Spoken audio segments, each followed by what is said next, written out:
Undeniably, copping limited, desirable products from Nike sneakers is an exhilarating experience which triggers one's endorphins upon seeing the iconic "Got 'em" screen.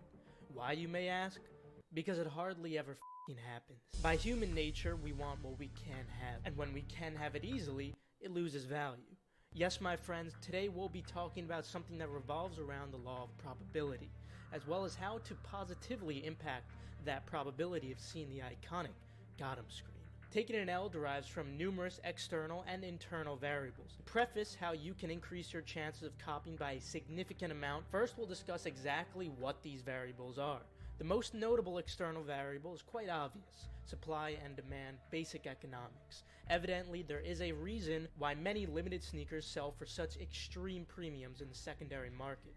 For example, the Off-White Jordan 5 sale had a total of 30,000 pairs worldwide in all sizes. There was an estimated 1.5 million total entries for these Off-White Jordan 5s, strictly accounting for men's pairs. Evidently, that's a pretty poor ratio, but that's exactly why these products resell for so much. There is a disproportionate amount of demand in comparison to supply. Majority of you guys should know this by now. It's bare basics. However, the biggest misconception right now is that the biggest reason people aren't copying is due to bots. This certainly used to be the case long ago, before Nike's bot protection team started upping their game, along with their use of Akamai protection. Now on very hype drops, in order for tasks to have a fair probability of winning or even being entered into the draws or Leo drops, browser mode is usually required, which is significantly more CPU heavy in comparison to the old way tasks used to be ran, where it wouldn't exactly interact with the Nike SNKRS app interface. More importantly than that, the most notable internal variable is truly what is affecting numerous botters, as well as manual users who entered multiple accounts. This would be account activity. This is one of the primary ways in which Nike is filtering out your accounts. Their intentions are not to eliminate people who are not loyal to Nike SNKRS app by any means, but rather they do it in an attempt to eliminate bot entries, since their bot protections aren't exactly foolproof. As I mentioned, Nike bots do still work, just less efficiently in terms of how resource heavy they are. Whether you're botting or going manual, it is extremely important that you maintain high account activity. There are quite a few ways you can generate activity without purchasing items, essentially just by emulating human behavior.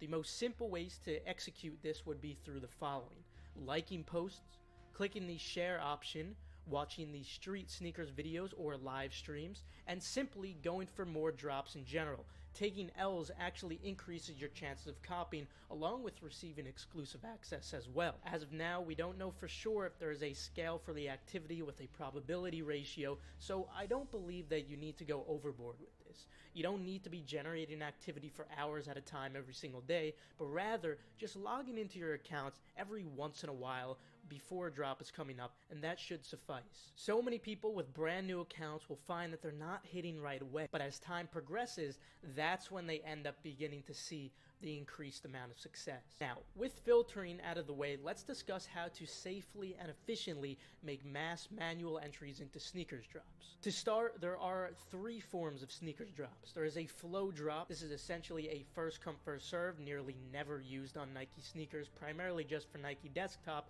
unless there is a Nike sneakers hunt, such as a sneakers stash, AR hunt, or scratch drop.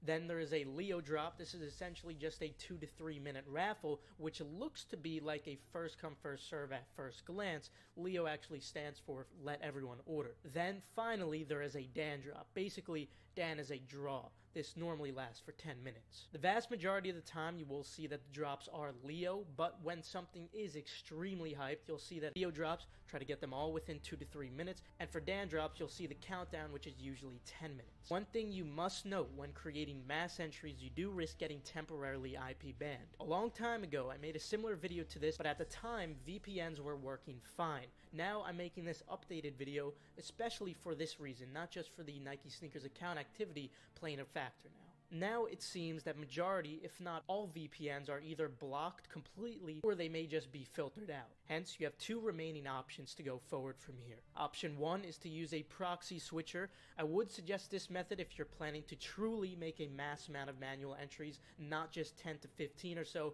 but more like 20 to 50 manual entries on a draw.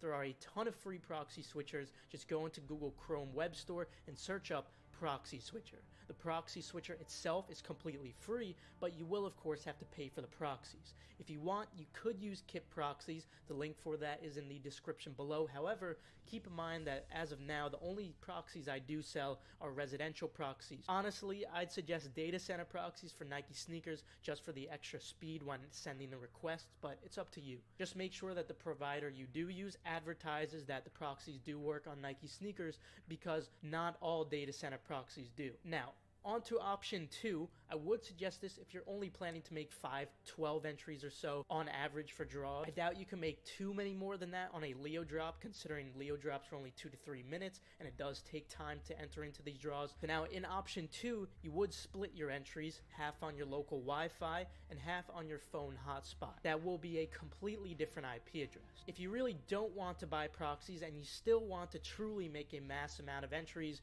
you can enable airplane mode, then disable it after every 5 entries, and then reconnect to the hotspot. You'll then have a slightly different IP address preventing you from being IP banned. Just keep in mind that this does take much longer than pre-prepared browsers with proxy switchers on each one of the Chrome users, and of course the time to enter is finite. It's completely up to you which method you choose, and it's relative to how many entries you plan on making. Just remember, if you do plan on doing option 1 with the proxy switchers, you will need to make separate Chrome users, which is very simple. Just click in the top right corner of Google Chrome, click on the little profile, then go to manage users, then you could create as many as you want from there. It's pretty self-explanatory. Moving on, you're probably wondering how the heck you end up getting all these accounts that you want to enter, since Nike does require SMS verification, and unfortunately you can't use the same number twice. This is pretty easy. All you would have to do is message your friend or family member and tell them that you're using their phone as a sneakers account, assuming they don't have one already. Then they would just pass you the verification code and you would submit that. It's as simple as that.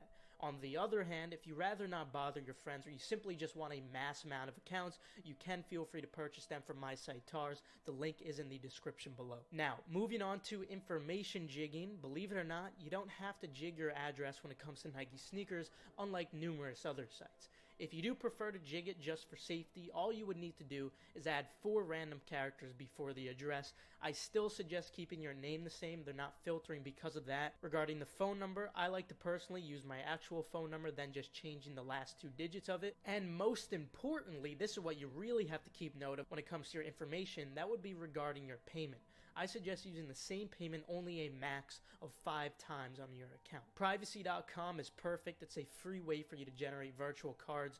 Unlike Supreme, they actually work on Nike, whether you're botting or going manual. And no, I'm not sponsored by Privacy. I wish I was, but this is honestly just a great way for you to make free virtual cards. And now one final thing I want to mention that is truly lovely about Nike sneakers. They have 100% free returns, and you can even cancel orders within 30 minutes of creating them if something were to hypothetically break, or you just change your mind on a personal pair, something of that nature.